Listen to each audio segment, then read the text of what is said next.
कि संस्कृत व्याकरण में संस्कृत व्याकरण में केवल एक प्रश्न मैं आपसे पूछना चाहती हूं कि आप बताएंगे कि हमने शुरू में इसमें बताया है कारक कितने होते हैं। जिनको आता हो तो हैंड रेज करेंगे और उनको स्पॉटलाइट करके उनमें से एक को कारक कितने होते हैं बताएंगे। केवल कारकों की संख्या देखो बहन जी जिनके हैंड रेज हुए हों, छोटी सी ये परीक्षा यानी टेस्ट है आपका। क्या आप संस्कृत व्याकरण की प्रारंभिक स्टेज में चल रहे हैं। सबसे पहले हमने कारक आपको बताए थे। ये किनका? अंजलि जैन। बताइए, इनको अनम्यूट कीजिए, आपकी आवाज आएगी। हाँ बताइए। 6 कारक होते हैं। चलिए दूसरे जिनने हैंड रेज किया हो उनको अभी सही उत्तर आ जाएगा।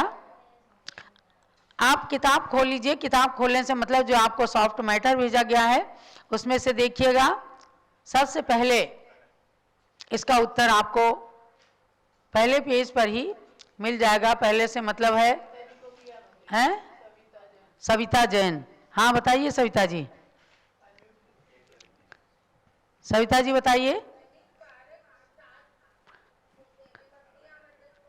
हाँ बिल्कुल सही है। जरा इनके लिए सभी लोग तालियां बजाएं। कारक 7 होते हैं। ये मेरा पहला प्रश्न हुआ। अब दूसरा प्रश्न है कारकों के नाम क्या हैं। इन 7 कारक के नाम बताना है। अब दूसरी बार हैंड रेज करना है जिनको 7 कारक के नाम आते हैं। भले ही आप देख करके बताएं लेकिन उससे आपका विषय पक्का होगा और जो बीच बीच में थोड़ा सा गैप हुआ है वह भी रिवीजन हो जाएगा पिछला विषय। देखो सुरेश पहाड़े जी को स्पॉटलाइट किया है शायद, अनम्यूट करें। हाँ बताइए।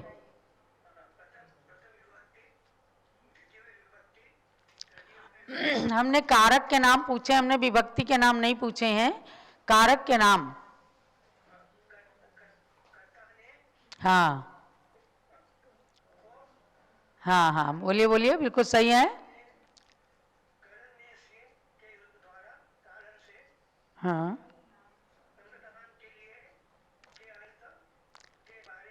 हाँ हाँ हाँ नहीं ठीक है, बोलने दो। अपादान से कारण संबंध काटी के अधिकरण में पर संबोधन। ठीक है। एक तो है विभक्ति, तो प्रथमा द्वितीया तृतीया से लेकर सप्तमी और संबोधन तक 8 आते हैं। और एक है कारक, कर्ता, कर्म, करण, संप्रदान, अपादान, संबंध, अधिकरण और संबोधन। ये संबोधन को इसलिए नहीं लिया, ये प्रथमा जैसा ही आ जाता है। मुख्य कारक 7 होते हैं। अब जो तीसरी चीज दी है वो कारक का अर्थ है कि कर्ता का अर्थ है ने, उसने किया, उसने पढ़ा, वह गया, उसने खाया। ये जो है कर्ता की पहचान है। तो आगे जो है वो अर्थ है। हमने केवल आपसे कारक के नाम पूछे हैं तो कारक के नाम केवल 7 बताना और अंत में कहना आपको संबोधन नाम का भी एक कारक होता है जिसकी पहचान होती है हे, भो, रे, अरे। लेकिन इसमें विभक्ति प्रथमा ही लगती है, इसलिए इसको 7 कारकों में गिना नहीं है। तो आपने चलिए उत्तर दिया। अच्छा, इसी प्रकार से आपके प्रश्नों को संजो करके जो प्रश्न पत्र बन रहा है उसकी परीक्षा आपको 31 जनवरी को देना है। 20 प्रश्न होंगे इसी व्याकरण में और ऑप्शनल क्वेश्चन उसमें भी रहेंगे। 4 ऑप्शन यानी 4 उत्तर रहेंगे। तब आपको एक उत्तर में टिक मार्क लगाना रहेगा। सही उत्तर होगा आपको पूरे पूरे नंबर मिलेंगे। 5 नंबर का एक क्वेश्चन रहेगा। अब हम चलते हैं, आइए पेज नंबर 16 पर। यानी परीक्षा की तैयारी करने के लिए आपका कोई यदि कोई क्वेरी हो तो आप व्हाट्सएप में पूछ सकते हैं। अब पेज नंबर 16 पर सूत्र नंबर 42 के बाद में 43 पर आते हैं। तो संधि के लिए विग्रह करते हैं अक्ष प्लस ओहिनी। आपने पुत्रौष्ठम पढ़ा था। अब देखिएगा कि अक्ष प्लस ओहिनी आता है। तो अक्ष प्लस ओहिनी को पहले हम अनतिक्रम्यन विश्लेषित से ऐसे कर लेते हैं। अक्ष केक्षा में हलंत हो गया, उसका आ निकल गया, प्लस ओहिनी है। अब इसके बाद सूत्र नंबर 43 अक्षस्य ओहिन्याम, अक्षस्य ओहिन्याम, अक्षस्य ओहिन्याम, अक्षस्य ओहिन्याम। अर्थात ओहिनी के आने पर अक्ष के आ को अ हो जाता है, तो इस आ को अ किया गया, तो अक्ष प्लस अ हो गया और उसके बाद ऊ का लोप हो गया। इसमें कहा है कि ऊ का लोप हो जाता है, तो ऊ का लोप हो गया तो अक्ष अ प्लस हिनी हो गया, तो इसका हो गया अक्षौहिणी। तो ना तो इसलिए किया है कि ई के बाद या रा के बाद ना आता है तो उसको ना हो जाता है। जैसे कहते हैं चक्रवर्ती के पास इतनी अक्षौणी सेना थी, तो अक्षौणी ये सेना के शब्द में प्रयोग होती है। अक्षौहिणी ना को णा हो गया तो अक्षौहिणी हो गया। ये संधि प्रकरण के अंदर हम चल रहे हैं। अब आगे चलिएगा, कह रहे हैं प्र से परे ऊढ़ा और ऊढ़ी शब्द के आने पर आ को अ होकर ऊ का लोप हो जाता है, तो प्र प्लस अ, प्रा के आ को अ हो गया और ढा हो गया, तो इसका बन गया प्रौढ़ा। और ऐसे ही प्रौढ़ी, प्रौढ़ा पुल्लिंग में, प्रौढ़ी स्त्रीलिंग में हो गया। तो ये आपको ये संधि हो गई। ये अभी चूंकि स्वर संधि का प्रकरण चल रहा है। अब इसके बाद में आपको आना है प्रा प्लस एशः, ऐश्यः, एशः, एशः और एशः। देखो प्रा, हाँ ऊपर प्रा आ एशा, इसका विग्रह कर लिया ना, अलग अलग कर लिया।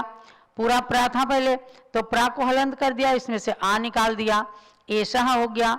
फिर बाद में ये इसी ऊपर वाले सूत्र से होता है कि एशा और एशिया के आने पर आ को अय हो जाता है, ए नहीं हुआ अय हुआ, तो इसमें फिर संधि हो गई, तो प्रैश्य बन गया, प्रैश्य और प्रेष्य बन गया।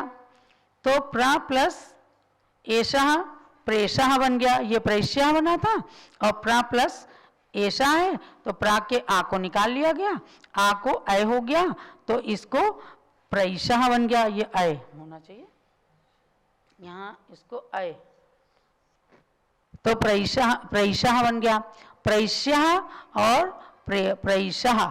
ऐसे ये अब आपको जरूर जरूर संधि सरल लगने लग गई होंगी। माने सबसे बड़ी बात यह है कि इसमें जो स्वर पहले अक्षर में रहता है उसको अलग अलग करके फिर इसी स्वर को अय हो जाता है, तब इसका लोप, मतलब इसको अय हो गया तो यहाँ इसको दिखाया है। उसके बाद इसकी संधि हो जाती है, जब अय हो गया तो इसका लोप हो जाता है, तो प्रैष्य हो गया। ऐसे ही प्र अ ऐसा है, इस आ को अय हो गया, फिर इस ए का लोप हो गया, तो प्र अय और फिर शाह प्रैषः हो गया। समझ गए ना?